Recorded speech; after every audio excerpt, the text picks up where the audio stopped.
पिछले वीडियो में हमने हेलो एल्केन और हेलो एरीन्स की प्रिपरेशन के बारे में पढ़ा था और उसमें मैंने पहले दो मेथड जो हैं कंप्लीट किए थे। तो एक बार उन मेथड्स को एक फास्ट रिवीजन कर लेते हैं। तो मैंने methods of preparation of halo alkane के बारे में डिस्कस किया था, जिसमें पहला मेथड था फ्रॉम एल्कोहल्स, ठीक है। और उसमें मैंने बताया था कि अगर एल्कोहल की रिएक्शन HX से या फॉस्फोरस हैलाइड से या फिर थायोनिल क्लोराइड से कराते हैं तो हमें हेलो एल्केन मिलते हैं। फिर उसमें मैंने एक एल्कोहल लिया था, दैट इज़ ROH। उसकी रिएक्शन मैंने HX से कराई थी। तो यहाँ से H2O मॉलिक्यूल एलिमिनेट होने के बाद बच जाता है RX, that is halo alkane, plus side product is H2O, ठीक है। उसके बाद फिर मैंने एल्कोहल की रिएक्शन फॉस्फोरस हैलाइड, जिसमें मैंने फॉस्फोरस पेंटाक्लोराइड लिया था, उसमें मैंने बताया था PCl5 का फंक्शन होता है OH की जगह पर Cl आ जाता है, this is the function of PCl5। और जो साइड प्रोडक्ट होते हैं वो होते हैं POCl3 प्लस HCl, ठीक है। उसके बाद फिर मैंने आपको नेक्स्ट बताया था कि अगर एल्कोहल की रिएक्शन PCl3 से कराते हैं तो PCl3 का सेम फंक्शन वही होता है जो PCl5 का होता है, OH की जगह पर Cl, साइड प्रोडक्ट बदल जाते हैं बस, और वो हो जाता है H3PO3। और फिर बैलेंसिंग करके बताया था कि रिएक्शन को बैलेंस करने के लिए 3 का यहाँ मल्टीप्लाई कर देते हैं। फिर ROH की रिएक्शन थायोनिल क्लोराइड SOCl2 से कराई थी, इसका फंक्शन भी है वही सेम है, OH की जगह पर Cl आ जाएगा, side product is SO2 plus HCl। फिर मैंने बताया था कि इन सब में बेस्ट जो प्रिपरेशन होती है वो थायोनिल क्लोराइड वाली होती है, क्योंकि इसके दोनों साइड प्रोडक्ट गैसियस होते हैं जो टेस्ट ट्यूब से अपने आप ही एस्केप आउट हो जाते हैं। सेकंड प्रिपरेशन जो है वो मैंने बताई थी free radical halogenation of alkenes, ठीक है। तो उसमें मैंने बताया था कि फ्री रेडिकल हेलोजिनेशन सनलाइट की प्रेजेंस में होता है, और ये कई टाइप के होते हैं, जैसे क्लोरिनेशन। क्लोरिनेशन में क्या होता है कि जैसे हमने कोई एल्केन लिया मीथेन और उसकी रिएक्शन Cl2 से कराई इन प्रेजेंस ऑफ सनलाइट, तो क्या होगा कि हमारा जो मीथेन है उसके हाइड्रोजन रिप्लेस हो जाएंगे Cl से। जैसा कि आप देख रहे हो CH4 में से एक हाइड्रोजन को रिप्लेस करके Cl आ गया, इसलिए इसको हम बोलेंगे क्लोरिनेशन, और साइड प्रोडक्ट होगा हमारा HCl।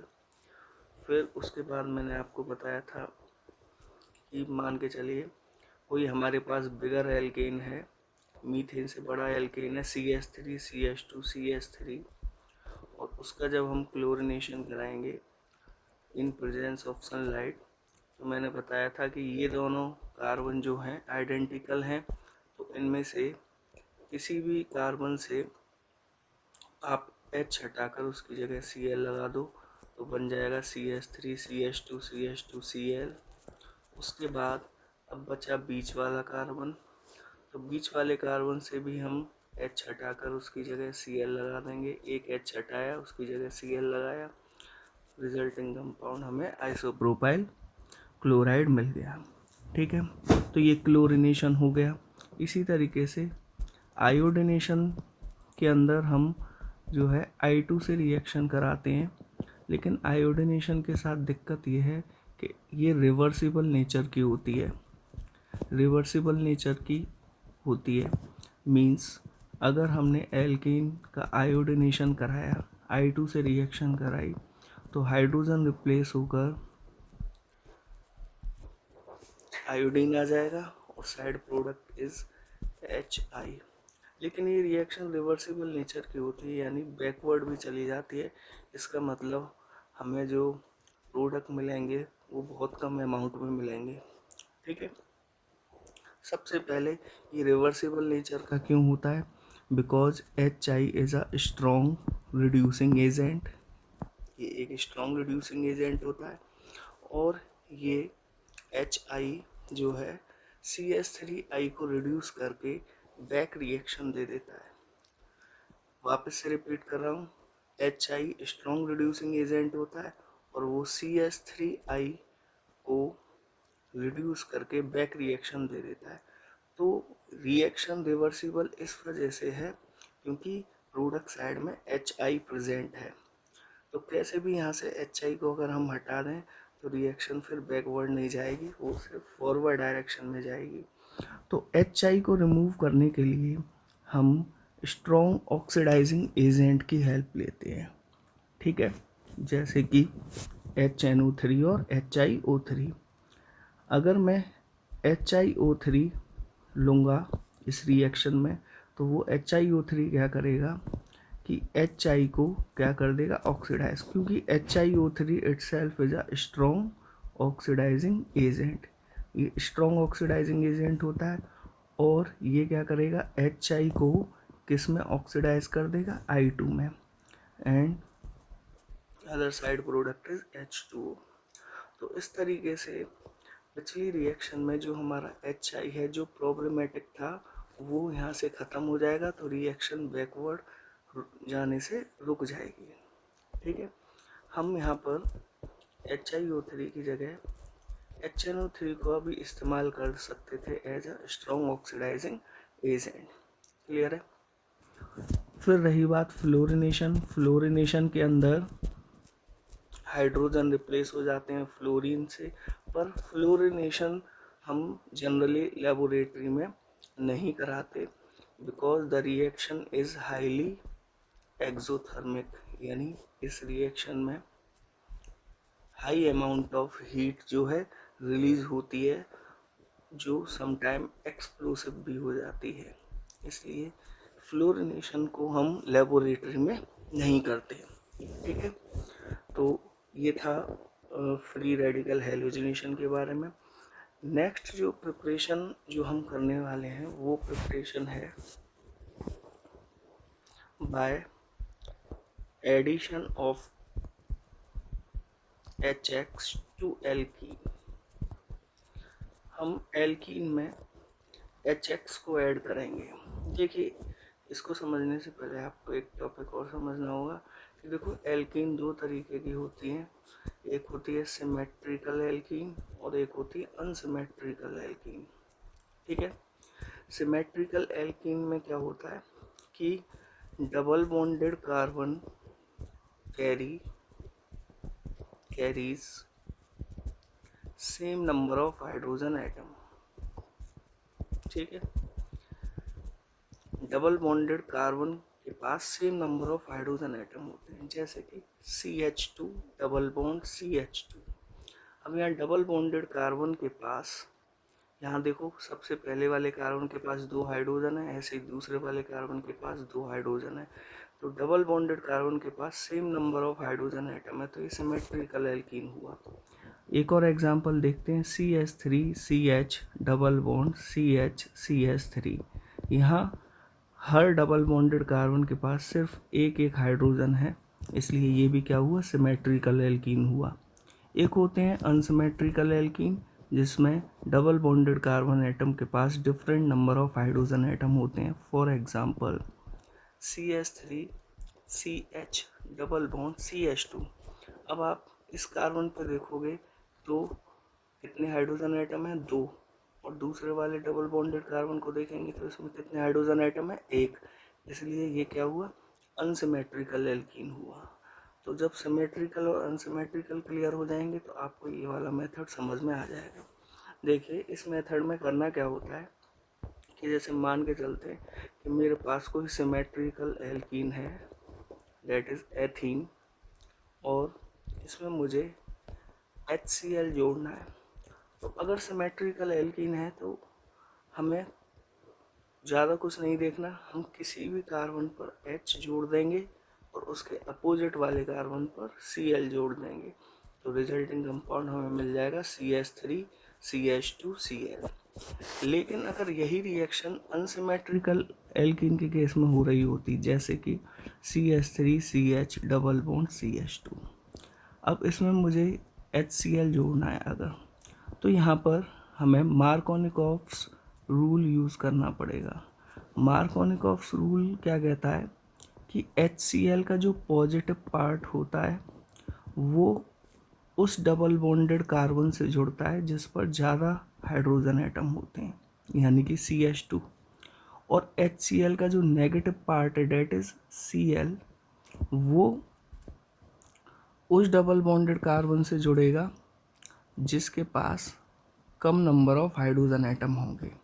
यानी अगर मैं शॉर्ट में लिखना चाहूँ तो मैं ये कह सकता हूँ कि पॉजिटिव पार्ट ऑफ HX कहाँ जुड़ेगा, उस डबल बॉन्डेड कार्बन पर जुड़ेगा जिस पे मोर नंबर ऑफ हाइड्रोजन एटम्स होंगे। क्लियर है। और नेगेटिव पार्ट ऑफ HX कहाँ जुड़ेगा, जहाँ पर लेसर, जिस डबल बॉन्डेड कार्बन पर laser number of hydrogen atom होंगे। ठीक है। तो जैसे कि HCl का पॉजिटिव पार्ट है H और नेगेटिव पार्ट है Cl, तो पॉजिटिव पार्ट तो जुड़ेगा CH2 पर और नेगेटिव पार्ट जुड़ेगा CH पर, और हमें जो कंपाउंड मिलेगा वो होगा आइसोप्रोपाइल क्लोराइड। ठीक है। उसी तरीके से सेम अगर मैं चाहूँ तो HBr के लिए भी यही रिएक्शन लिख सकता हूँ, CH3CH double bond CH2 plus HBr। तो अगेन क्योंकि अनसिमेट्रिकल एल्कीन है तो मुझे यहाँ पर मार्कोनिकॉफ्स रूल यूज़ करना पड़ेगा, और इस तरीके से मुझे यहाँ पर जो है आइसोप्रोपाइल ब्रोमाइड मिल जाएगा। ठीक है। अच्छा, इसमें एक चीज़ और इम्पोर्टेंट है, वो है पेरोक्साइड इफेक्ट, या इसको हम खराश इफेक्ट भी कहते हैं। पेरोक्साइड इफेक्ट या खराश इफेक्ट क्या होता है, तो सबसे पहले तो ये समझना कि ये इफेक्ट हमेशा एप्लीकेबल होता है ओनली फॉर HBr के केस में ही ये इफेक्ट एप्लीकेबल होगा। और ये इफेक्ट होता क्या है कि in presence of peroxide the addition of HX to alkene take place by anti Markovnikov's rule. मतलब अगर रिएक्शन के दौरान आपको एरो के ऊपर पेरोक्साइड लिखा हुआ दिख जाए, तब उस केस में जो HX नहीं HBr के केस में ही होता है ये। तो अगर आपको एरो के ऊपर, रिएक्शन के अंदर एरो के ऊपर पेरोक्साइड लिखा हुआ दिख जाए, तब HBr का एडिशन मार्कोनिकॉफ रूल से ना होकर एंटी मार्कोनिकॉफ रूल से होता है। एक एग्जांपल से समझते हैं। जैसे कि मेरे पास रिएक्शन है CH3CH डबल बॉन्ड CH2, और इसमें मुझे HBr ऐड करना है, लेकिन एरो पर पेरोक्साइड लिखा हुआ आ गया। ठीक है। पेरोक्साइड, जैसे कि मैं आपको, पेरोक्साइड क्या होते हैं, पेरोक्साइड वो होते हैं जिनके अंदर पेरोक्साइड लिंकेज पाई जाती है, पेरोक्साइड लिंकेज पाई जाती है, पेरोक्साइड लिंकेज पाई जाती है, पेरोक्साइड लिंकेज। ठीक है।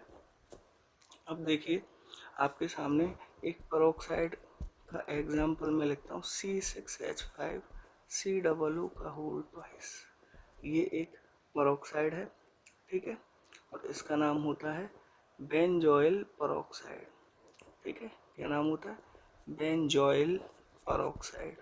ठीक है, इसको हम बेंजोइल पेरोक्साइड कहते हैं क्योंकि इसके अंदर पेरोक्साइड लिंकेज पाई जाती है। अगर मैं इसको ओपन करके लिखूं तो C6H5CO, O single bond O, CO C6H5। तो यहाँ जो O सिंगल बॉन्ड O है दैट इज पेरोक्साइड लिंकेज। ठीक है, तो वापस से रिएक्शन पर लौटते हैं। मेरे पास एक एल्कीन है और उसमें मैं HBr जोड़ रहा हूँ इन प्रेजेंस ऑफ पेरोक्साइड। तो यहाँ पर जो है एंटी मार्कोनिकॉफ रूल लगेगा, यानी जो मैंने मार्कोनिकॉफ रूल लगाया था उसका उल्टा, यानी पॉजिटिव पार्ट वहाँ जुड़ेगा जहाँ पर laser number of hydrogen atom होंगे और नेगेटिव पार्ट वहाँ जुड़ेगा जहाँ greater number of hydrogen atom होंगे। इस वजह से हमारा जो प्रोडक्ट बनेगा वो होगा CH3CH2CH2Br। ठीक है, अब क्वेश्चन आता है कि Y peroxide effect take place in case of HBr only। ठीक है, केवल HBr के केस में ही peroxide इफेक्ट यानी एंटी मार्कोनिकॉफ रूल ही क्यों अप्लाई होता है। तो देखिए, जो peroxide इफेक्ट है इसकी जब हम मैकेनिज्म देखते हैं तो इसकी जो मैकेनिज्म होती है पेरोक्साइड इफेक्ट के केस में जो मैकेनिज्म आती है वो मैकेनिज्म होती है फ्री रेडिकल मैकेनिज्म। ठीक है, या मैं ये कह सकता हूँ कि एंटी मार्कोनिकॉफ रूल जब अप्लाई होता है तो वो कौन सी मैकेनिज्म को फॉलो करता है, फ्री रेडिकल मैकेनिज्म को। और फ्री रेडिकल मैकेनिज्म के 3 स्टेप होते हैं, सबको पता है 11th में आपने पढ़ा होगा। 3 स्टेप होते हैं, एक होते हैं चेन इनिशिएशन। ठीक है, chain initiation step. Number 2 chain propagation step. ठीक है, और तीसरा होता है chain termination effect, chain termination step. ठीक है, तो इसमें से जो मिडिल वाला जो स्टेप होता है, बीच वाला स्टेप, ये मेन स्टेप होता है। ठीक है, और इसी पर सारी चीज़ें डिपेंड होती हैं। अच्छा, चेन प्रोपेगेशन स्टेप पे भी अंदर 2 स्टेप होते हैं। ठीक है, क्या कह रहा हूँ मैं कि चेन प्रोपेगेशन स्टेप के अंदर भी 2 स्टेप होते हैं, दैट इज स्टेप 1 और स्टेप 2। अब ध्यान से समझना कि केवल HBr के केस में ही क्यों एंटी मार्कोनिकॉफ रूल लगता है, क्योंकि अगर मैं HF की बात करता हूँ, इन केस ऑफ HF के केस में चेन प्रोपेगेशन स्टेप का स्टेप नंबर 1 एक्सोथर्मिक होता है जबकि स्टेप नंबर 2 एंडोथर्मिक होता है। जबकि अगर मैं HCl लेता हूँ तो स्टेप नंबर 1 जो है वो एक्सोथर्मिक और ये अगेन एंडोथर्मिक। ठीक है, फिर HBr के केस में जो स्टेप नंबर 1 होता है वो एक्सोथर्मिक एंड स्टेप नंबर 2 वो भी एक्सोथर्मिक। क्लियर है, और अगर मैं HI लेता हूँ तो स्टेप नंबर 1 एंडोथर्मिक होता है and then step number 2 exothermic. तो मेरा क्वेश्चन ये है कि किस केस में दोनों स्टेप एक्सोथर्मिक हो रहे हैं। तो आपका आंसर है कि HBr के केस में दोनों जो स्टेप्स हैं वो एक्सोथर्मिक नेचर के हैं, इसलिए मोस्ट स्टेबल प्रोडक्ट जो हैं हमें किस केस में मिलेंगे, इन केस ऑफ HBr। और इसी वजह से एंटी मार्कोनिकॉफ रूल जो है HBr के केस में ही जो है लगता है। ठीक है, नेक्स्ट इसके बाद हम अब अगली जो मेथड ऑफ प्रिपरेशन पढ़ रहे हैं वो है बाय एडिशन